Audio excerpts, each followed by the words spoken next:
Welcome to Heroes on Our Island. Thanks for joining us. I'm your host, Christine Persichetti. Every week, we bring you inspirational stories of Long Islanders who are making a difference in their communities. On today's show, Lost and Found Pets. Two sisters dedicated to reuniting lost pets with their owners. Plus, Pride for Youth, an organization that supports LGBT youth. And it's just so awesome to have a community that's really wanting to help so much with this. 4 Girls for Families, raising money to help families on the other side of the world. That's all coming up on Heroes on Our Island.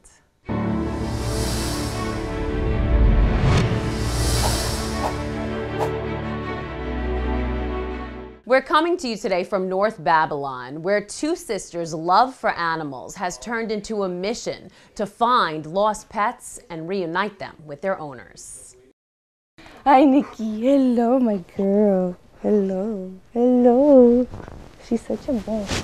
Marissa Berenger is beyond thrilled that her dog Nikki is back at home safe and sound after being lost for 3 months. Thanks to these 2 sisters and their website, the 5-year-old pup was found and returned to her family. It is the most rewarding and heartwarming thing, and you know, it just makes it all worth it. You see, Nikki went missing shortly after Superstorm Sandy. She took off out of her owner's backyard in North Babylon. She was gone completely. No one saw her. The next day we put up posters, looked around, called a million shelters everywhere.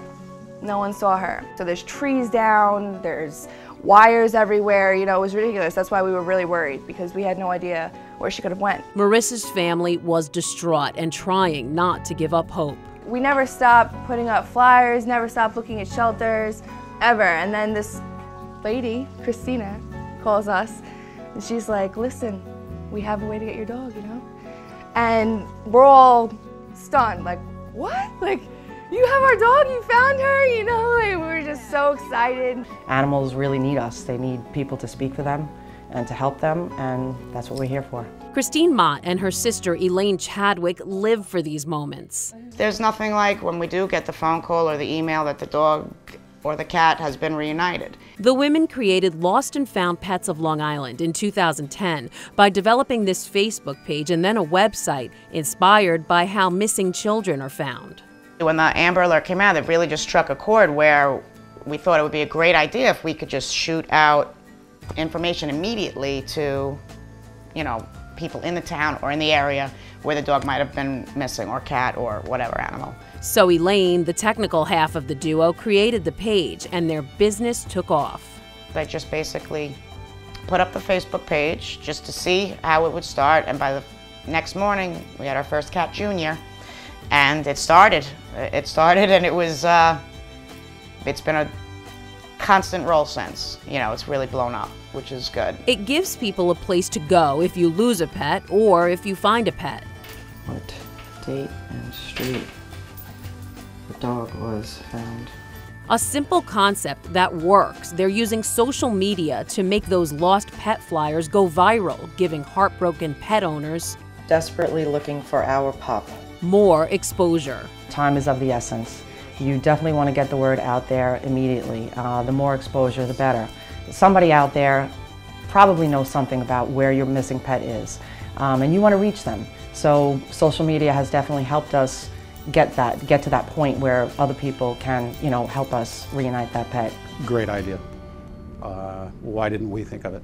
Chris Elton at the Babylon Animal Shelter says Lost and Found Pets of Long Island has actually changed the way the shelter handles lost pets. We take a photo of each one of them, post them on our Facebook page, and we tag their website so it automatically gets uploaded to their site. So a lot of pets have found their home because of that site and the way that we work together with them. Good boy. Yes. Chris says they're always looking for good homes for their animals, so the shelter works with Christine and Elaine on a daily basis to try to find the pets' original homes. There's a constant exchange of information, a constant monitoring of each other's websites. And each day that network gets bigger and gets more efficient, so hopefully get more dogs and more cats back to their homes. 12,556 people have viewed Toby's post. He's missing in West Babylon. Hopefully we can reach his Almost owner. 13,000 people. Almost 13,000 Nice. people. How long's he been posted for? I guess it's been about 2 days.